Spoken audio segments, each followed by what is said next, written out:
Goeiemôre, 10 April en dit so 'n paar antwoorde vir refugee program en lewe hier in Amerika. My dogter is nou swanger nadat ons die aansoek begin het, gaan dit 'n probleem wees. Nee, gaan net voort met die aansoek. Hulle sal dit optel by die medies anyway en sê of een of ander ekstra iets wat hulle moet doen. Maar jy gaan net voor met jou lewe en vooraan met die stappe. Lewenschanges en goed word in ag geneem tydens die proses van die aansoek. My pa was 15 jaar in die SAW gewees. Sal hy met sy kwalifikasies 'n job in die US military kan kry? Nee, glad nie. Nie terwyl hy refugee is nie. Eers as jou pa sy green card gekry het, en hy's nou 'n permanent resident, en hy's onder 42, dan kan hy aansoek doen om die army te join, die military te join, provided hy pas sy fitness test en hy's gesond genoeg. So enige vorige militêre experience stel niks vir jou as jy na Amerika aankom. Anyway, en as jy aankom, jy kan aansoek doen soos enige ander ou, jou vorige militêre experience, my dit nie getel nie. Ek was 'n luitenant-kolonel in die lugmag in Suid-Afrika met 21, amper 22 jaar diens. Ek moes in Amerika ooit begin het as 'n private, as 'n troepie, toe ek basies gaan doen het. Dit is nou, okay, hier is nou iemand wat iets sê oor die tyd. Ek maak altyd 'n berig en sê ek is nou so laat as ek die berig doen of so laat. Dan is daar mense wat terugkom en sê, man, jy weet nie van tyd, dit is eintlik so laat. Onthou as ek 'n tyd sê, dis die tyd wat die berig gemaak is. As jy dit eers 5 ure later of die volgende dag lees, dan is dit mos nog nie ek wat verkeerd is met tyd nie. Dis mos logies, jy gaan mos nie die berig, die ding as die video gepost word onmiddellik sien nie. As jy hom eers die video 10 ure later sien vir die eerste keer, dan beteken dit nie ek het geleeg oor die tyd nie. Whatever, dis nou die tyd se probleem.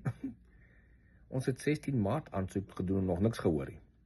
Wel, het is nog nie 'n maand nie, maar as jy nog niks gehoor het nie, het jy dalk nie die hele ding heeltemal submit nie. Gaan op die website in waar jy die aansoek gedoen het, op die Amerikaanse ambassade se website, en kyk of die goed gesubmit is. Baie keer rol die mense nie tot deel onder nie en het die submit button, of daar's iets wat uitstaande was toe hulle submit en het nie die skrif daar gelees nie. Gaan kyk maar net of alles daai regdeur is. Ek het 'n graad ek's 'n prokureur, ek het 'n graad vir prokureur, jy weet, lawyer goeters. Sal ek dit na Amerika kan bring? Jy bring jou graad saam en jy kan hom translate na American toe, maar iets soos professioneel, lawyers, dokters, nurse, al die, jy gaan nog steeds hier 'n lisensie moet doen vir dit. So as miskien vakke wat jy gaan nog ekstra moet doen hier in Amerika, en lawyers en goed, en jy moet die bar exam hierdie kan slaag vir wat se staat jy gaan opreit in. My seun is 'n matriek, hy wil graag die US Navy join, hy wil graag 'n Navy SEAL word. Kan hy dit doen as ons met die refugee program oorkom? Nee, hy kan nie. Hy gaan eers deur die proses moet gaan, deur die refugee jaar gaan, en dan as jy 'n permanent residence is, green card het, dan kan hy beslis die military join enige tyd. Dan sal ek hom aanraai, join die Navy. Gaan in die lyn in van, jy gaan nog nie Navy SEAL kan word nie. Jy's 'n permanent resident, en gaan deur die proses, deur ander goeders wat jou voorberei vir dit, die dag wanneer hy 'n citizen word, en daar word ander jobs opgemaak vir hom, dan kan hy daai pad volg. So hy kan eventually daar uitkom, dis nie 'n probleem nie, dit gaan nie vinnig wees nie. Ons het skuld, kan ons aansoek doen. Niks keer jy om aansoek te doen nie, maar onthou, jy kan nie weghardloop van jou skuld af met die proses nie, ons het jou skuld cover.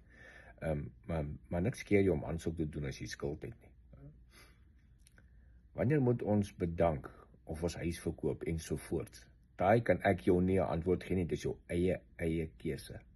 Ek gaan nie vir jou antwoord gee nie, ek gaan nie vir jou raad gee nie, want die proses kan enige tyd stop of op hold wees nie. As jy klaar bedank het of jy klaar jou huis verkoop en nou sit jy homeless vir 2-3 maande tot jy weer kan kom, en dan wil die mense sê, ek het vir hulle gesê, hulle moet bedank en hulle moet hulle huise opgee. So ek kan ongelukkig nie vir jou daai besluit maak nie. Ons is 'n couple, ons is nie verloof of getroud, jy kan ons nog steeds saam aansoek doen. Nee, jy kan nie. Jy moet, as jy albei oor 21 is, moet jy albei apart aansoek doen. Jy kan gevra om gelink te word, maar dit is geen garantie dat jy gaan saam in Amerika aankom, of dat jy eers jou proses saam gaan voltooi nie, want die een kan background checks het wat op hold is, of die een kan medies het wat lank vat, en dan noodwendig wag hulle vir mekaar nie, hulle kan net sê die een moet gaan so lank, en dit is nie eens noodwendig dat jy in Amerika by dieselfde plek gaan uitkom nie. So, nee, as jy nie verloof, of as jy verloof tel ook nie is nie, jy moet getroud wees. Ewen as jy verloof is, as jy nog nie getroud is nie, gaan dit ook 2 separate aansoeke moet wees. Kan ek my diere saam met my oorbring? Hierdie is 'n refugee program vir mense, nie vir diere nie. So jy kan glad nie jou diere saam met jou bring op die refugee program nie. As jy hier is en jy is nou woonagtig hier, en jy het 'n plek en akkommodasie, keer niks jou om jou eie diere op jou eie koste te transfer nie. Gaan jou net baie geld kos en baie tyd vat. En sekere tipe diere kan glad nie kom anyway nie, van restrictions, van international restrictions. Maar honde en katte, no problem, my gaan maar net deal. Hulle gaan meer betaal vir die hond en die kat se ticket om hier toe kom as 'n mens se ticket. Moet karre daar ook eers roadworthy teste doen en so aan en elke jaar geïnsureerd word of elke jaar gaan vir lisensie en so aan. Karre word nie al die state nie. By ons as jy kar koop, hy wie eers deur 'n roadworthy test te gaan of so nie, want daar is 'n rekord op die kar. Jy kyk in Carfax, jy kan sê of die title active is. As die title nie active is, jy moet hom eers active kry. Dit is 'n roadworthy test, maar as hy net getyds, as hy active title het, dan kan jy hom net koop en ry. En ja, en jy doen elke jaar jou lisensie renew vir jou karlisensie. As 'n persoon sleg behandel is in die onderhoude, hulle het hom bietjie gegrind oor sy geloof, en bietjie gegrind oor sy militêre tyd, en jy weet, bietjie gegrind oor dit, en nou, dalk word hy nou afgekeer weens daai gegrind, het hy is daar regte wat hom gaan beskerm? Nee, daar's nie regte wat jou beskerm. Hierdie is nie 'n proses wat jy kan sê, ek claim hierdie en hierdie rights, human rights of whatever nie. Dit is 'n program wat die Amerikaners aanbied vir refugees, en as hulle in die onderhoud agterkom, hulle soek nie hierdie persoon in die Amerika nie, dan soek hulle hom nie, dan is daar absoluut niks wat jy dan kan doen nie. Nee, daar is nie, as hulle iemand gegrind het vir 'n sekere enkele redes gehad om hom te grind. En baie mense is bietjie gegrind in hulle onderhoude, en kom nog steeds hier aan, jy weet, en hulle doen.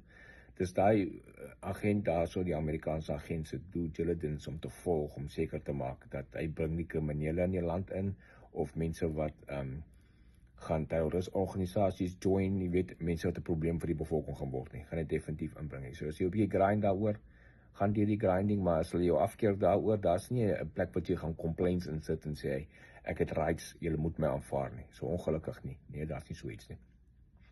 So dis dan vir vandag. Jy kan nog vrae onder aansit en dan antwoord ek dit vir julle weer.